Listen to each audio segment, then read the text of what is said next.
মানে আমি দোয়া করলেই দোয়া কবুল হয়ে যায়।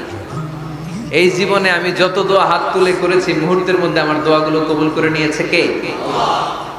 শুনে তো ইমাম আহমদ ইবনে হাম্বল অবাক, বলে কি আনতা মুস্তাজাবুদ দাওয়া, তুমি মুস্তাজাবুদ দাওয়া, তুমি দোয়া করলেই কবুল? না, আনা মুস্তাজাবুদ দাওয়া, হ্যাঁ আমি দোয়া করলেই কবুল হয়ে যায়।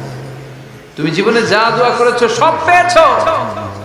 হ্যাঁ আমি জীবনে যা দোয়া করেছি আমি সব পেয়েছি, সব দোয়া কবুল হয়েছে আমার জীবনে, শুধু একটা দোয়া ছাড়া।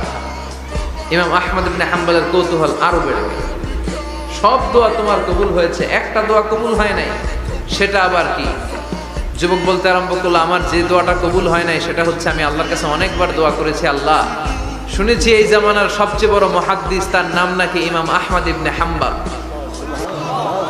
আল্লাহ তোমার কাছে আমার আকুতি, তোমার কাছে আমার মিনতি, আমি যেন এত বড় মুহাদ্দিসের হাতে হাত রেখে মুসাফা করতে পারি আর তার কপালে একটা চুমু দিতে পারি। আমার এই দোয়াটা আজও কবুল হয় না, আজও আল্লাহ তাআলা এই দোয়াটা কেন যে কবুল করেন আমি জানি না।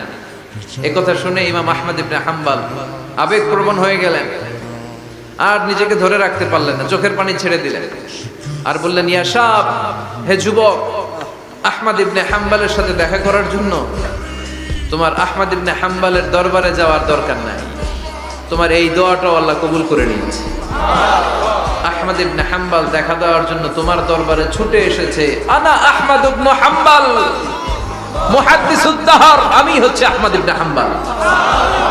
যুবক নিজেকে ধরে রাখতে পারে না, চোখের পানি ছেড়ে দিয়ে ওই যুগের সব চাইতে বড় মুহাদ্দিসকে জড়িয়ে ধরে হাতের মধ্যে হাত রেখে মুসাফা করে আহমদ ইবনে হাম্বলের কপালে চুমুকে দেয়, আর আহমদ ইবনে হাম্বলের কাছে দোয়া চেয়ে বলল, ও ইমাম, রব্বুল আলামিন আমার জীবনের কোন দোয়া আজকে আর বাকি রেখে দেন নাই, এই যেই দোয়াটা বাকি ছিল এই দোয়াটাও আল্লাহ কবুল করে নিয়েছে।